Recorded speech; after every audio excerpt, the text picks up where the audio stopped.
Bem-vindos ao Diário da Região TV, mais uma jornada do Em Guarda. E hoje nós vamos de bike. E para mostrar e falar desse brinquedo, nós temos aqui o Felipe Tartila. Bem-vindo, Felipe. Tudo bem, Márcio? Opa, Obrigado. É isso mesmo? Falei certo o nome? Obrigado, claro. Ok. E vai nos explicar então o que é, como é lidar com isso daqui no alto rendimento.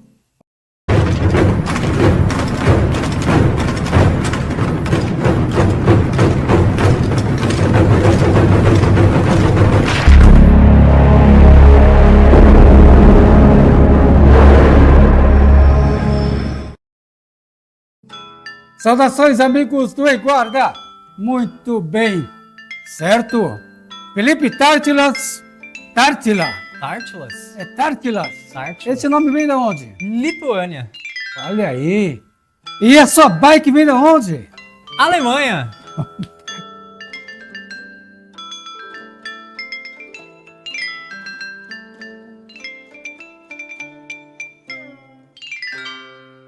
Estamos aqui no Em Guarda Internacional hoje, meus amigos.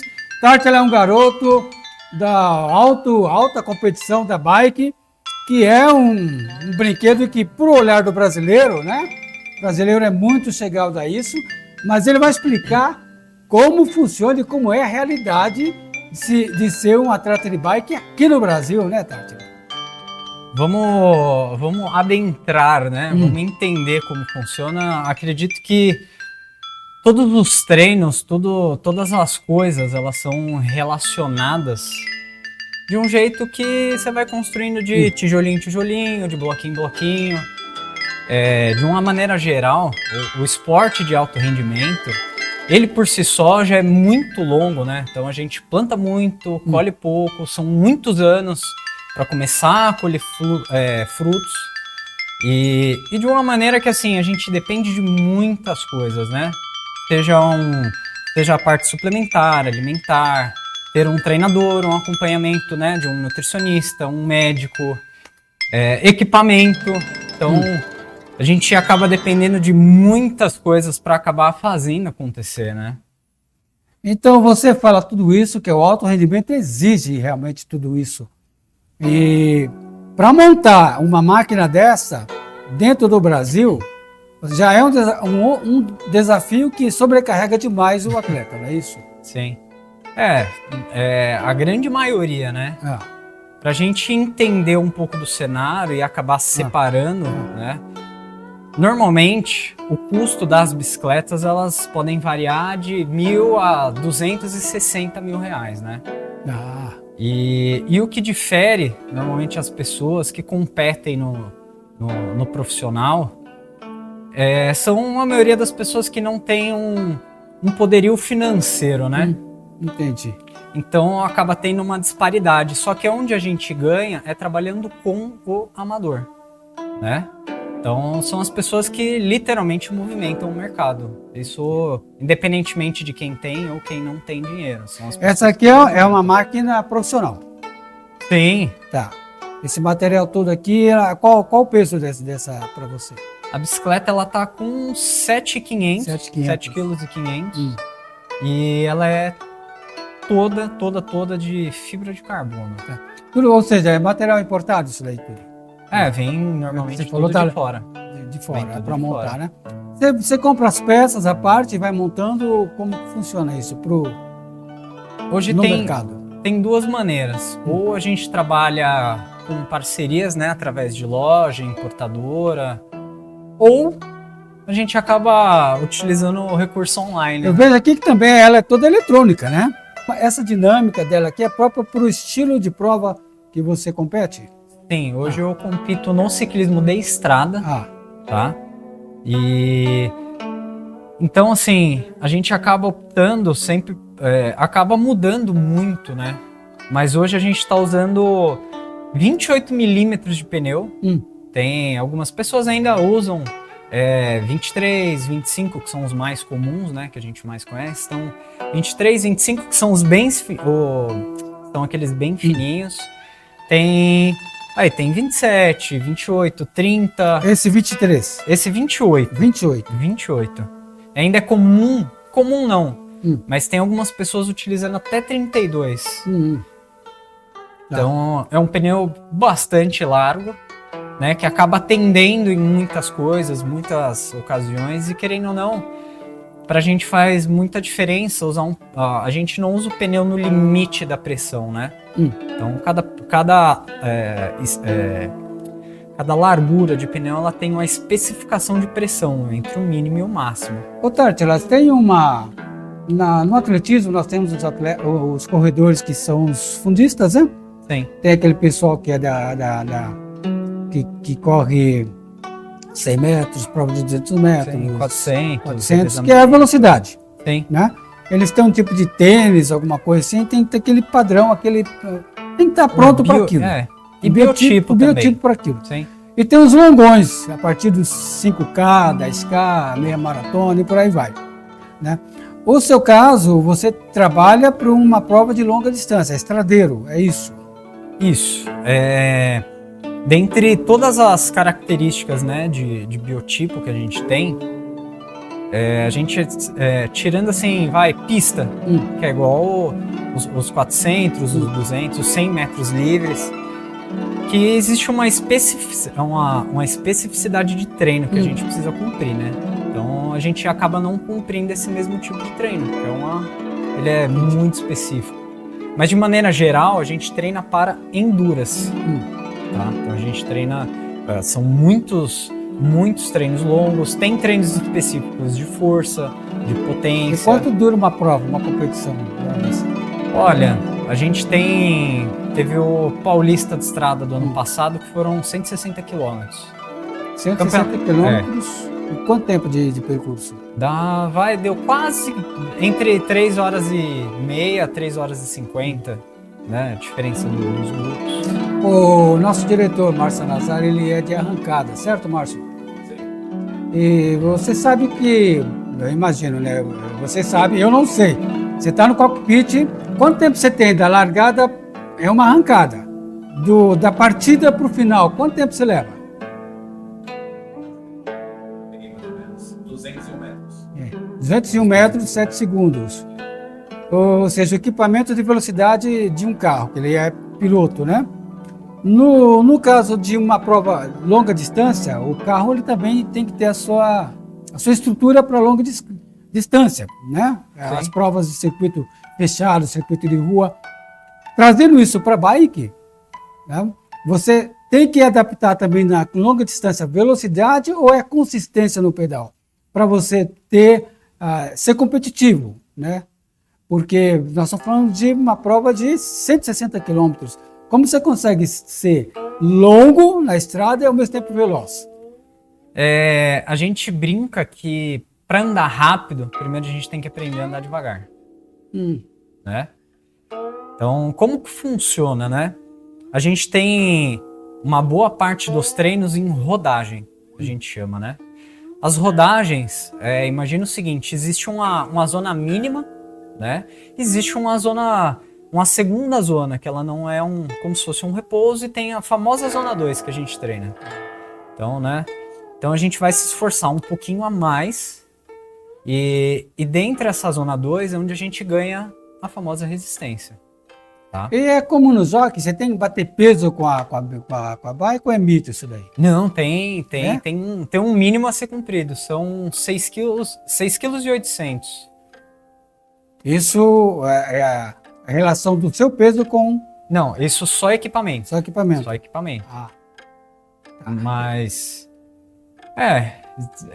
existem controvérsias, né? Às vezes um equipamento muito leve... Pode ser que em alguns momentos ele vá te atrapalhar, né? E com relação ao seu peso, você monitora com relação ao peso da sua bike ou não tem nada a ver? Na verdade, assim, em partes, lógico, a gente não quer que tenha um material muito diferente, muito pesado, né? Mas entre uma bike de 7,3 kg, 7,5 kg, 7,600 ainda é um bom peso. É um bom peso. Porque necessariamente... Quanto mais leve, menos material, né? Entendi. Claro. Então a tendência é torcer mais, a resistência do vento ser um pouco mais dificultosa. né? Tem a parte também de descidas longas, E rápidas. esse pneu também é para para chuva? Se está chovendo ou você tem que fazer uma troca pneu ou não? A gente muda a calibragem. Ah, A gente muda a calibragem. Tem pneus que são melhores na chuva. E normalmente esses pneus de competição, eles não são tão bons na chuva. Então a gente tem que dar uma diminuída na calibragem. você começa uma chuva, por exemplo, São Paulo vive uns dias de sol de manhã e à tarde chuva e você está lá numa prova. Você deu largada num calor intenso, seco. Aí lá na metade da prova desaba. Começa a chover. Isso. É o famoso vamos rezar. Ah, Tem que rezar. E o que faz escorregar de fato não é o asfalto, mas sim as faixas pintadas, a própria ciclovia, né, que ela é pintada. Então, esses são os nossos adversários, né? entendi. Mas o asfalto em si, ele não...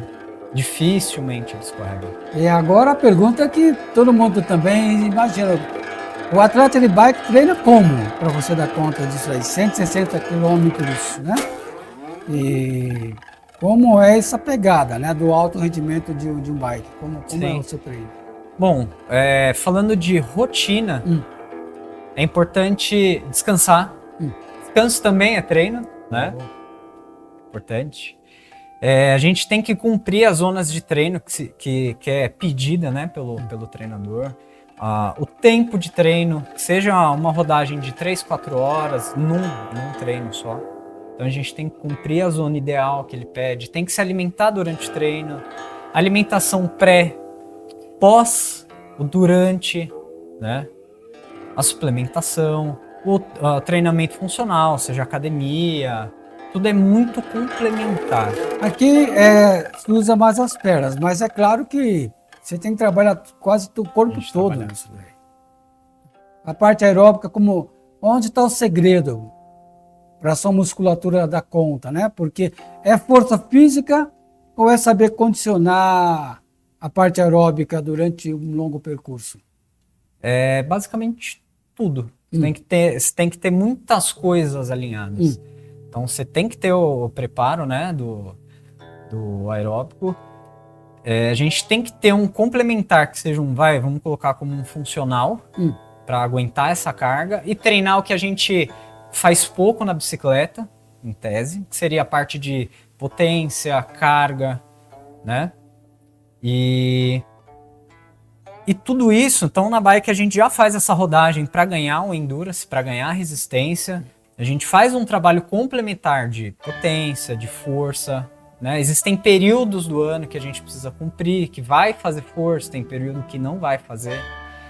E no ano a gente acaba tendo 3 picos de performance. Então é tudo muito calculado.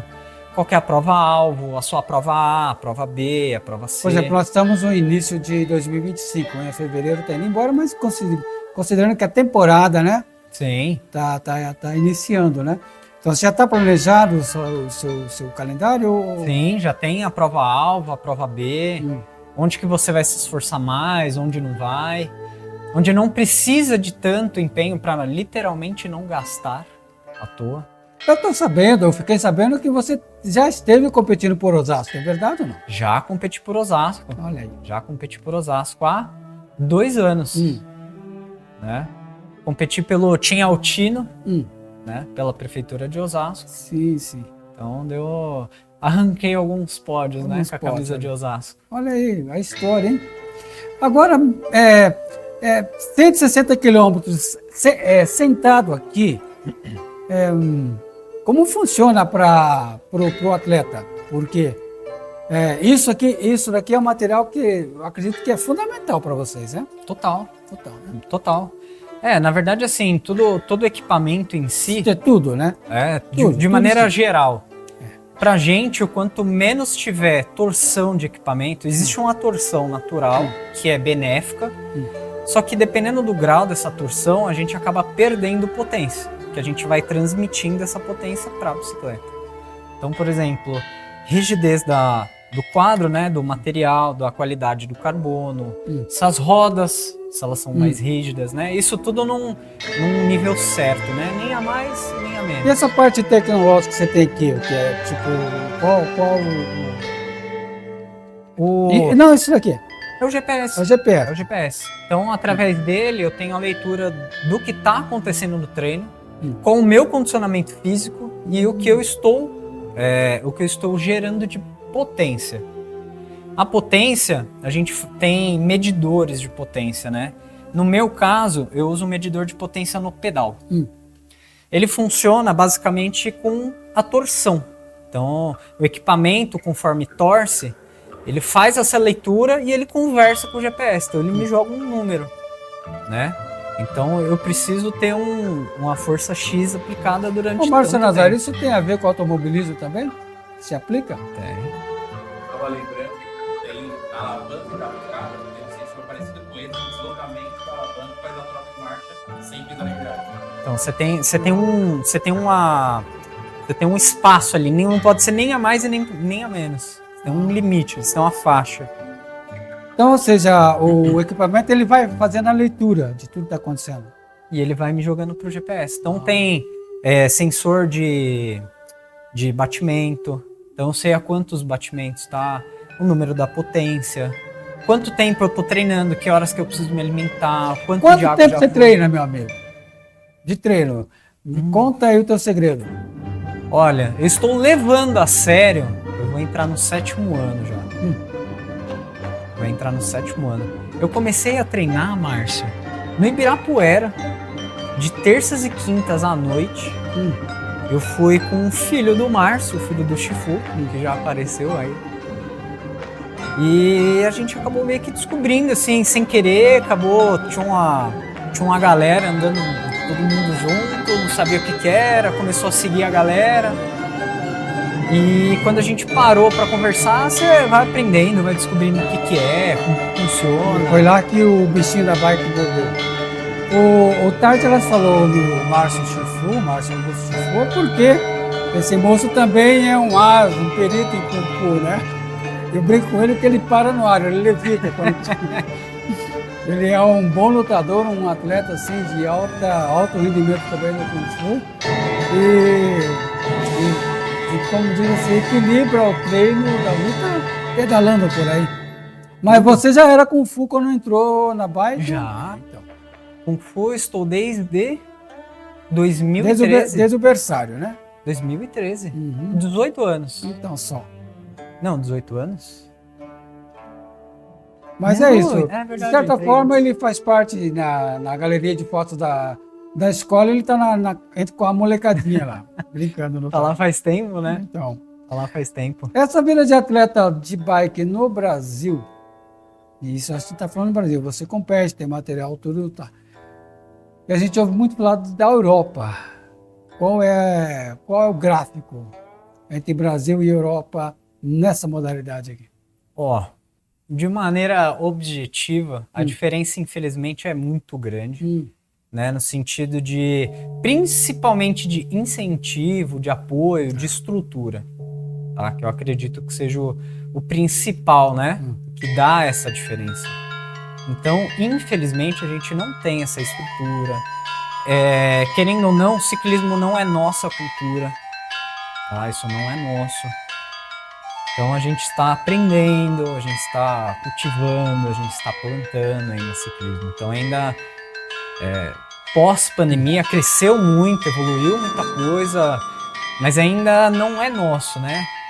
Então tem muita coisa ainda para aprender. Quem roda pela Marginal Pinheiros vê que tem ao lado lá uma ciclofaixa. Então ciclofaixa. É.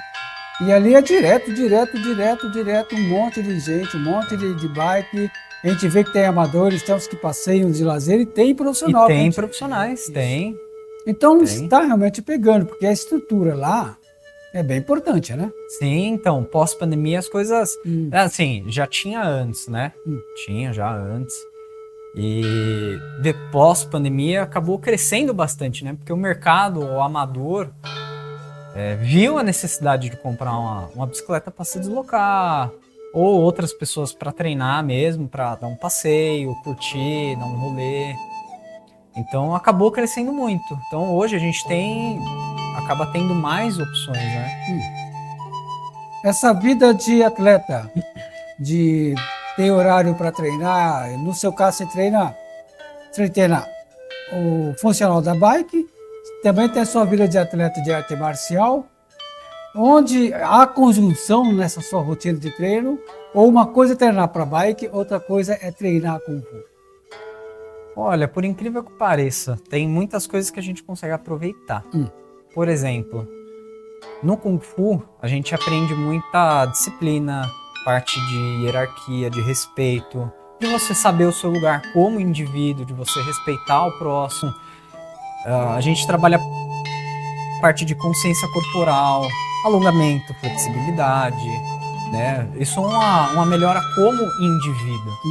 E são coisas que a gente usa para tudo. Para tudo. Desde você estar mais ligado, de você prestar mais atenção nas coisas, né? Então existe essa melhora e acaba reverberando para outras coisas, né?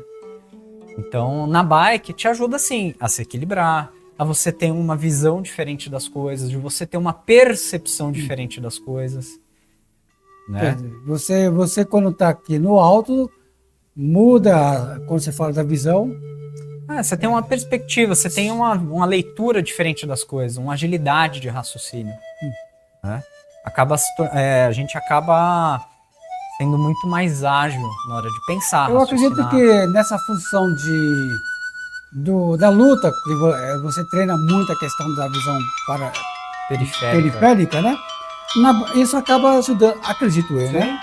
Porque você está num pelotão de competidores, né? Não acredito que a sua visão panorâmica, assim, no Kung Fu, pela luta e tal, você consegue ter. Você conseguir se posicionar, você ter essa autoconfiança, essa segurança do que você está fazendo, né? Querendo ou não, como a gente anda num pelotão e existe muito vácuo, então pra gente quanto mais vácuo, melhor. A gente economiza muito mais, né? Então, querendo ou não, existem alguns momentos que tem um contato, você acaba esbarrando em você precisa, às vezes, ganhar a posição, você precisa ir pra frente, você não vai por fora do pelotão. E como você treina a respiração nessa prova longa? Respiração diafragmática. Então a gente acaba utilizando o diafragma para respirar. Então, sabe aquela... É muito comum respiração em bebês, né? A gente vê que eles enchem a barriga de ar. Né? Então, conforme a gente vai crescendo, a gente vai... Não é que vai perdendo, a gente vai deixando de usar. E a gente acaba... Parece que estufa o peito de ar. Na verdade, não é o peito, a gente precisa estufar a barriga de ar.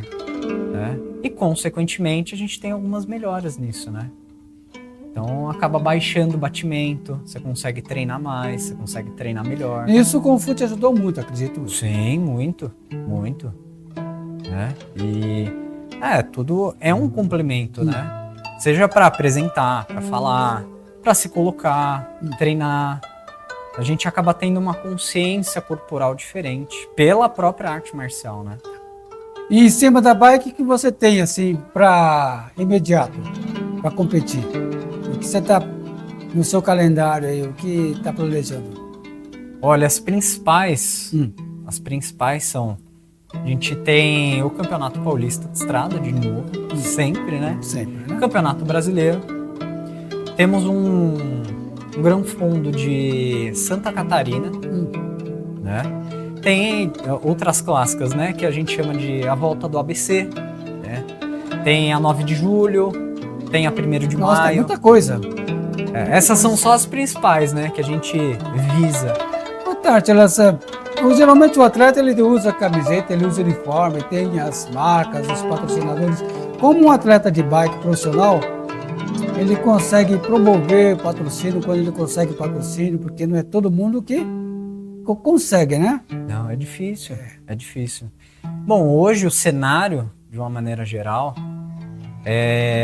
a gente tem que trabalhar com o Instagram, a gente tem que trabalhar com o social, né?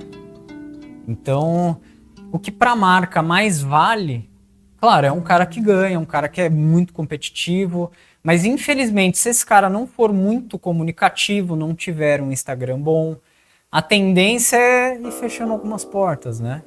Acaba não sendo tão viável. Então a gente precisa começar a trabalhar com Instagram. Ah, meu amigo, essa coisa de Instagram, de rede social, tá mudando o perfil. Você vê uma pessoa que tem 100 milhões de seguidores e de repente ele fala assim, eu sou candidato a né? Porque ele tem milhões de seguidores.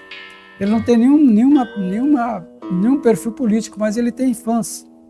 Então, né? E hoje, querendo ou não, é o É que isso. faz acontecer. É o que está fazendo acontecer, né? Então, inclusive, a gente tem casos de pessoas que não correm, não dependem de bicicleta, não vivem de bicicleta, mas tem patrocinadores de bicicleta. Porque fazem bons vídeos pro É bom de Instagram, mídia. é bom de mídia.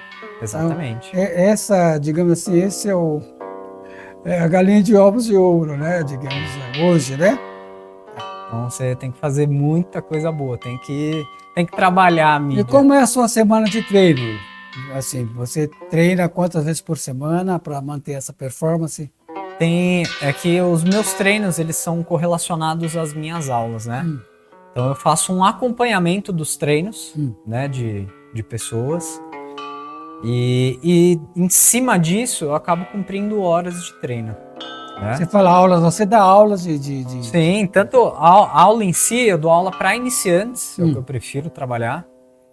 Faço acompanhamento para alunos intermediários ou avançados, acompanhamento de planilha, de como fazer, como tem que fazer, orientando. Então eu acabo treinando junto com esse pessoal, né? Então você já é um professor de bike. É isso que... Sim, eu acredito que eu esteja dando aula logo... Eu acho que em maio do primeiro ano da pandemia, foi em 2020, foi quando eu comecei a participar das aulas de assessoria esportiva, aí fui ajudando, fui entrando, quando fui ver eu tava dando aula. Olha aí. Agora, no Brasil, o nível, você falou que o nível é muito distante da Europa, mas isso não impede de vocês estarem na batalha, não é verdade? Não, jamais. Uma coisa não difere a outra. Não. Então, hoje, graças a Deus, a gente tem muito apoio, né, de amadores, inclusive. Então, hoje, graças a muitos amadores, a gente consegue ter a facilidade de arrumar um equipamento, né, de ter esse apoio.